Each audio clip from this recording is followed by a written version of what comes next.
ماقبل میں متن کے اندر کہا کہ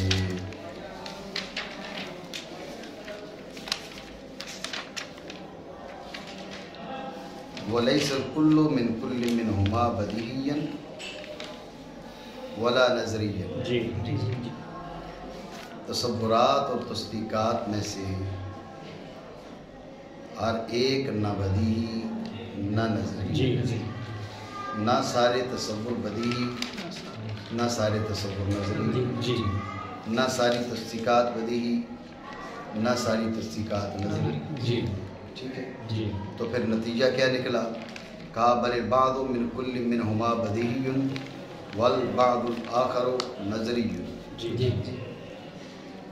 جب سارے تصورات بدیہی نہیں، سارے تصورات نظری نہیں، تو غور کریں، اب یہ ہو سکتا تھا کہ تصورات نہ بدیہی ہوں نہ لا بدیہی ہوں، ایسا ہو سکتا ہے، اور تصدیقات نہ بدیہی ہوں نہ لا بدیہی ہوں، یہ احتمال ہے، لیکن یہ محض احتمال ہے۔ کیوں؟ اس لیے کہ تصورات اور تصدیقات امور وجودیہ ہیں، بدیہی بھی نہ ہوں اور لا بدیہی بھی نہ ہوں۔ یہ تب ہو سکتا ہے جب یہ امور وجودیہ نہ ہوں۔ تصور امر وجودی ہے، تصدیق امر وجودی ہے، تو جب یہ امور وجودیہ ہیں تو لازمی طور پہ اب ان میں تقسیم ضروری ہے، کچھ بدیہی اور کچھ نظری۔ بات سمجھے؟ یہ بل کے ساتھ اضراب اسی لیے کیا کہ ایک احتمال ہے، کون سا؟ کہ بھئی نہ بدیہی نہ لا بدیہی، تصور نہ بدیہی نہ لا بدیہی، تصدیق نہ بدیہی نہ لا بدیہی، یہ احتمال ہے۔ تو انہوں نے بل سے اضراب کیا کہ ایسا نہیں ہے، بعض تصور بدیہی، بعض نظری، بعض تصدیقات بدیہی، بعض بات ہے یہ مانا کرے، بلکہ بعض ان دونوں میں سے بدیہی ہیں اور دوسرے بعض نظری ہیں۔ بات ہے یہ ذہن میں، تو یہ بات ذہن میں رکھیں کہ یہ احتمال تھا، مزید بات شرح میں آئے گی۔ ٹھیک ہے، ابھی متن کا خلاصہ ہے، یہ احتمال تھا کہ اس نے کہا نا سارے تصورات بدیہی نہیں، سارے نظری نہیں، تو ایسا بھی ہو سکتا ہے کہ وہ نہ بدیہی ہوں نہ لا بدیہی ہوں، سرے سے کیوں عدمی ہوں، اور تصدیقات نہ بدیہی نہ نظری، نہ بدیہی نہ لا بدیہی، کیا عدمی۔ لیکن یہ احتمال نہیں ہو سکتا، کیوں؟ اس لیے کہ عدمی نہیں ہے، وہ وجودی ہے۔ جب وجودی ہے تو اب یہ نہ بدیہی نہ لا بدیہی، یہ والا احتمال نہیں ہو سکتا۔ تو ضروری ہے جب سارے تصورات بدیہی نہیں، سارے تصورات نظری نہیں، اور سارے تصورات کا بدیہی بھی نہ ہونا اور لا بدیہی بھی نہ ہونا، یہ احتمال بھی نہیں، تو ایک احتمال باقی ہے، وہ یہ کہ کچھ تصورات بدیہی اور کچھ نظری۔ بالکل یہی بات تصدیقات میں بھی جاری ہوگی، اس لیے مصنف نے اضراب کرتے ہوئے بل کے ساتھ کہا بل البعض من کل منہما بدیہی والبعض الآخر نظری، بلکہ بعض ان دونوں میں سے، یعنی بعض تصورات اور بعض تصدیقات بدیہی ہیں، بعض تصورات اور بعض تصدیقات نظری ہیں، بلکہ بعض دونوں میں سے بدیہی ہیں اور دوسرے بعض نظری ہیں۔ اب غور کریں، یہاں پر اصل جو مقصد ہے وہ ہے بیان حاجت المنطق۔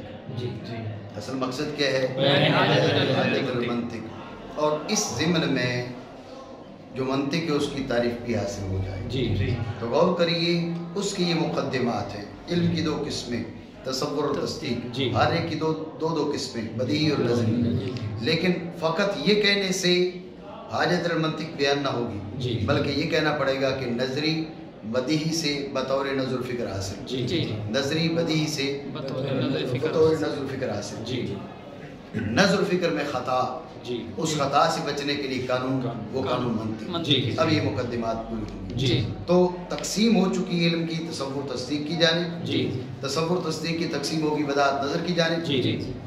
اب اگلا مقدمہ کیا ہے؟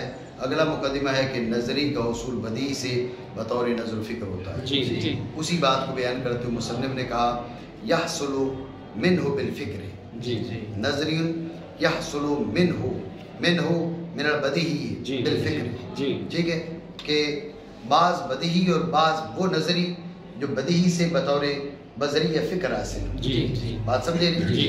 مانا کریں حاصل ہوتا ہے بدیہی سے بذریعہ فکر۔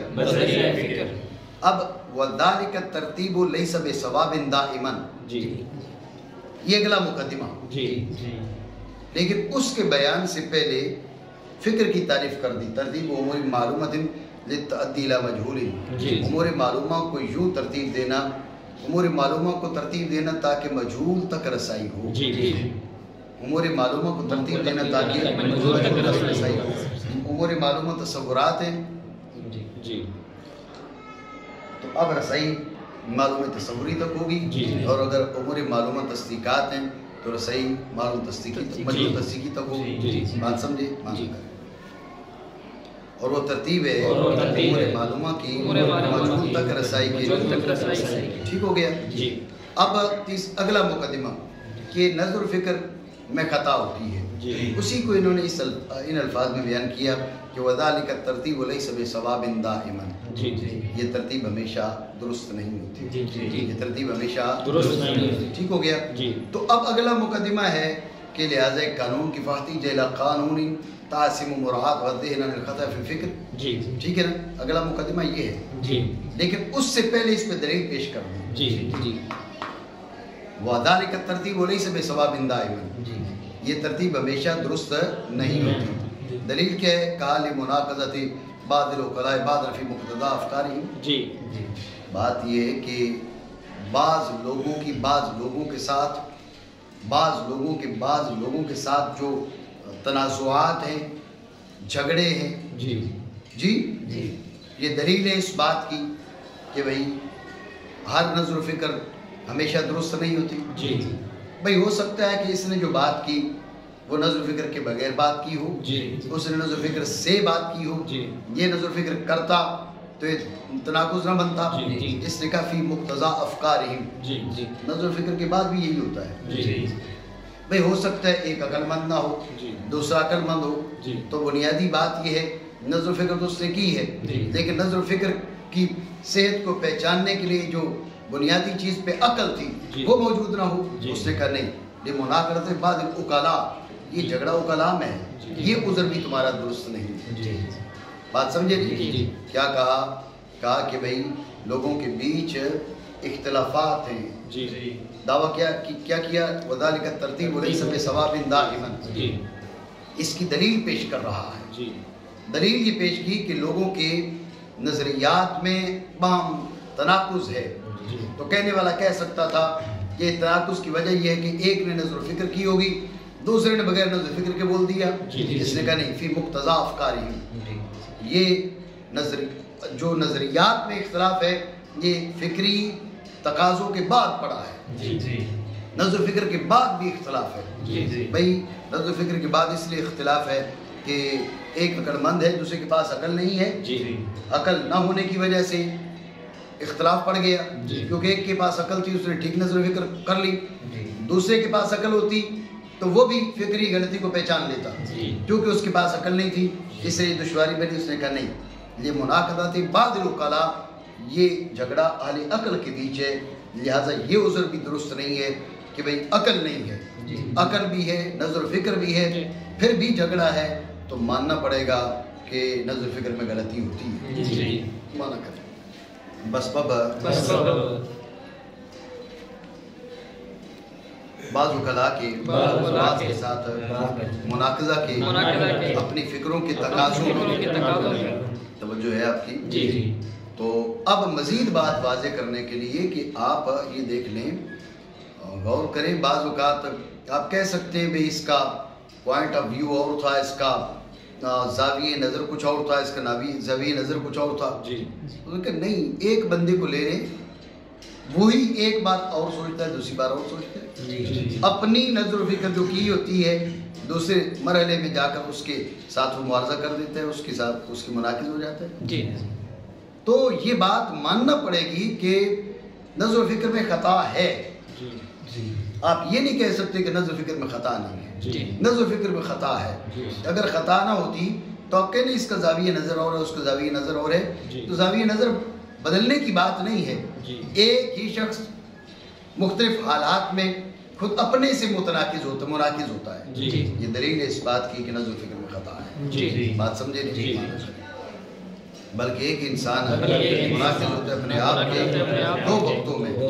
جب یہ بات آپ کے ذہن میں آ گئی تو اب اگلا مقدمہ کہ فمست الحاجت حاجت الى قانون یفید معرفت طرق اکتساب نظریات و احاطہ بالصحیح والفاسد من الفکر الواقع فیہا. تو ایک قانون کی ضرورت ہے. ایک قانون کی ضرورت ہے جو نظریات کو ضروریات سے، علوم نظریہ کو علوم ضروریہ سے حاصل کرنے کے جو طریقے، جتنے بھی طریقے ہیں ان کی پہچان کروائے، اور فکروں میں جو فساد واقع ہوتے ہیں ان کا احاطہ کیے ہوئے ہو اور اس کا وہ حفاظت کرے. مانا تو حاجت پڑی ایسے قانون کی افادہ کرے، نظریات کے ضروریات سے اکتساب کے طریقوں کی معرفت کا، اور صحیح اور فاسد فکروں کا احاطہ جو واقع ہوتی ہیں ان طریقوں میں فیہا حاکم طرق. ٹھیک ہے، اور وہی منطق ہے. حاجت المنطق ثابت ہو گئی. اور غور کریں تعریف کی طرف اشارہ بھی ہو گیا، لیکن انہوں نے تعریف کی اصلاحات کی پھر ورسموہ سے اشارہ کر دیا کہ یہ حد نہیں ہے، یہ رسم ہے. اشارے اس پہ مزید گفتگو کرے گا، اس لیے ہم اختصار کرتے ہیں. حالت قانونی تنتاسم مراد و حدینا عن الخطأ فی الفکر. اور رسم کی اہل علم نے اس کی بہی طور کے یہ وہ قانونی آلہ ہے جاتی ہے اس کی خوب رعایت ذہن کو فکر میں خطا سے